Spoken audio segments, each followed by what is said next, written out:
uMaya Mandisa ngumakekere emkhakheni wezobulungiswa. Ivulandlela lokthoma lomma olijaji ekhotho ephakemeko yaPumalanga Kapa. Umuntu onzima ongumma wokthoma obesikhulu samajaji ekhotho yokuzibilayeza. Ekuthomeni komnyaka lo ibandla lamajaji lamphakamisa ukuthi abe ngumkhethani wesikhala sokuba ngumengameli wamajaji eSouth Africa, kodwa nakhange akhethwe. Namhlanje bekahlungelwa isikhundla sokuba lisekela lejaji elikhulu. Ngemva kobana waphakamiswa ngumengameli uCyril Ramaphosa kunye nabachochozeli bamajaji.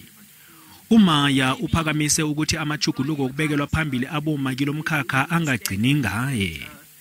uMaya wakhe wasebenzisana khulu nobekaphethe amajaji eChingalanga Kapa lokya iJaji uJohn Hlophe. Ibandla lamajaji limphakamise khulu. We're not expecting that she would not be recommended for appointment by the president, because the president actually did say that he wants her to be interviewed and put her forward for the position of the DCJ.